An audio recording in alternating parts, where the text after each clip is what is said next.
Pessoal, eu vou abrir no meu canal do YouTube um espaço para literatura, além do temas relacionados a cérebro, neurologia e neurociência. Também vou, em alguns episódios, falar sobre literatura, livros que me marcaram. E também vou falar um pouco sobre livros que já escrevi, que estou escrevendo, inclusive com o lançamento de um livro meu em breve. Aguardem para mais notícias. Mas hoje eu vou estrear essa sessão do meu canal falando sobre um livro que me marcou bastante. Um livro escrito por um autor considerado um dos grandes escritores da história da humanidade do século XX, é o Thomas Mann. Thomas Mann foi um alemão ganhador do Prêmio Nobel. Ele viveu principalmente na primeira metade do século XX e a sua obra-prima é A Montanha Mágica. Este pequenino calhamaço aqui, um tijolão, chamado A Montanha Mágica, e tem mais de 700 páginas, tá? Mas sem dúvida é uma obra-prima esse livro. E por que eu acho que esse livro de Thomas Mann é uma obra-prima? Bom, eu vou falar aqui um pouco do enredo, vou falar um pouco dos fatores que me levaram a concordar que realmente esse livro é sensacional. O livro começa contando a história de uma pessoa totalmente normal, chamada Hans Castorp. Ele é um engenheiro ou estudante de engenharia na Alemanha e ele resolve visitar o primo dele na Suíça. O primo dele está internado em um sanatório para tuberculosos na Suíça. Aí já começa um contexto diferente do que nós estamos acostumados. Um sanatório para tuberculosos, o que seria isso? Porque atualmente nós temos tratamento com antibiótico para tuberculose. Naquela época não tinha, então tinha várias pessoas que eram infectadas pela tuberculose e não tinha medicação apropriada.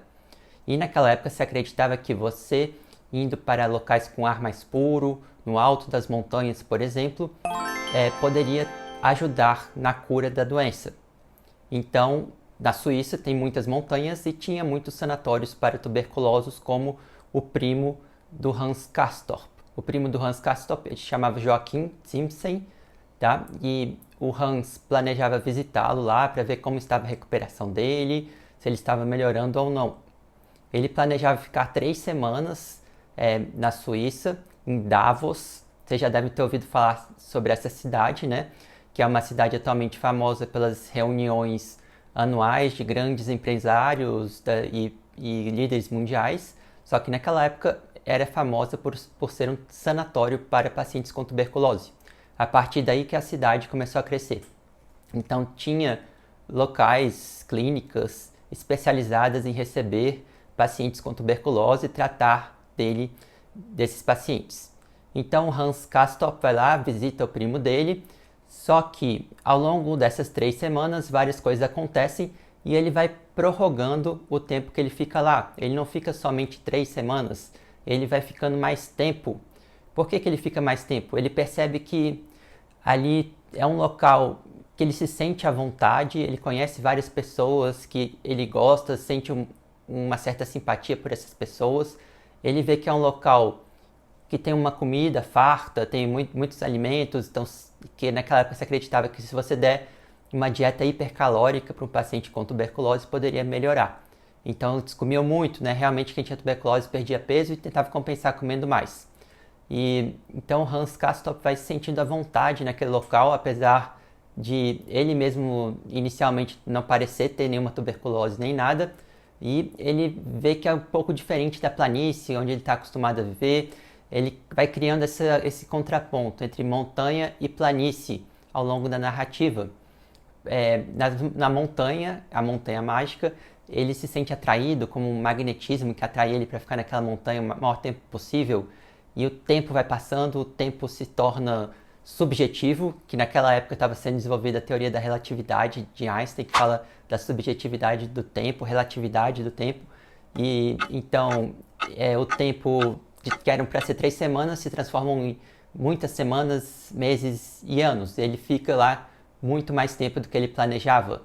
E ao longo dessa experiência dele, ele vai conhecendo personagens icônicas, tá? Tem apesar de ele ser uma pessoa completamente normal, como o próprio Thomas Mann fala ao longo de sua narrativa, ele conhece pessoas muito diferentes. Ele conhece uma russa chamada Madame Chalchat, que ela é muito enigmática, ela é muito sensual, ele se sente atraído por ela. Ele conhece também pessoas com quem ele pode discutir, conversar sobre o mundo, sobre os pensamentos dele, como o Nafta, que é um jesuíta, com pensamentos diferentes, mais ideológicos. Tem também o Settembrini, que é um italiano humanista, que acredita no racionalismo e no futuro da humanidade com racionalismo, algo próximo ao positivismo. Tem também o Dr. Berens, que é um médico que chefia essa clínica. Ele é uma pessoa um pouco excêntrica, mas muito voltada para a ciência. Também o Pepper Korn, não sei se eu falei certo, mas é um holandês muito animado, muito para frente, muito sociável, que gosta de fazer festas e reuniões, de fazer amigos. E apesar de uma doença grave, que o Pepper Korn tem uma forma grave de tuberculose. Então, o Hans Castorp vai ficando ali por semanas, ele começa a criar uma certa ojeriza, vamos dizer assim, pela planície, né? Nesse pensamento de montanha versus planície.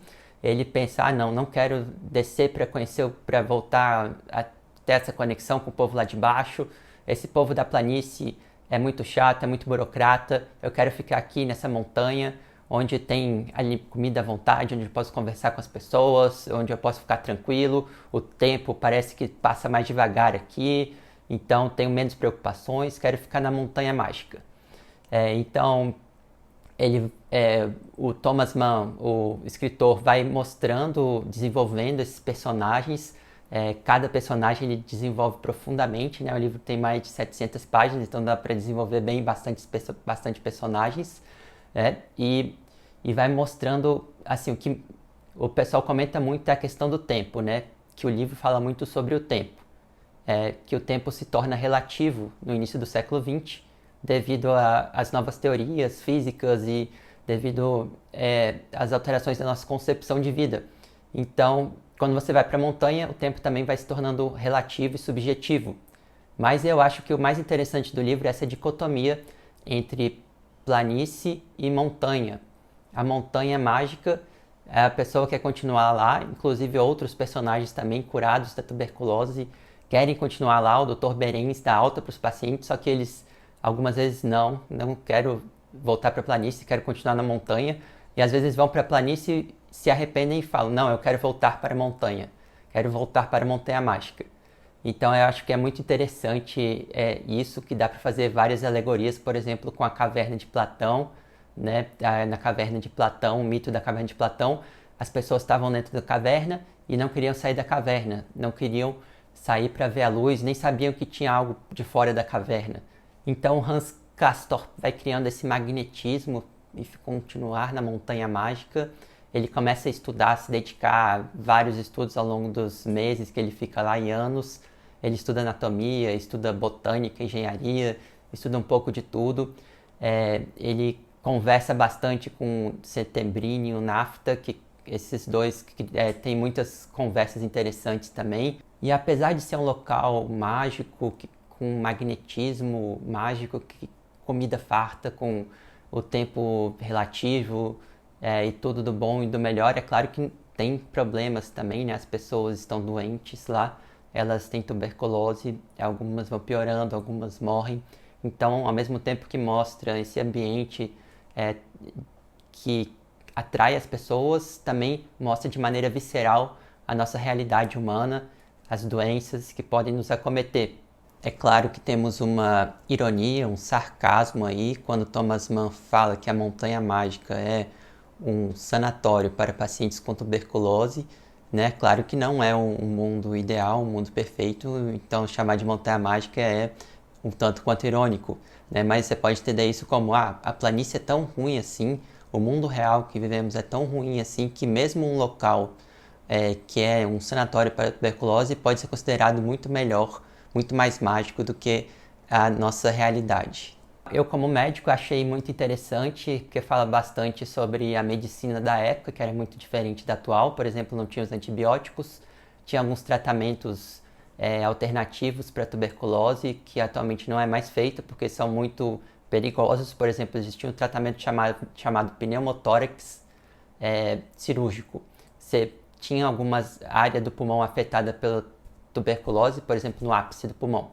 Daí você injetava ar nessa região para retirar esse pulmão não funcionar mais, porque ele estava atrapalhando a respiração do restante do pulmão que estava bom.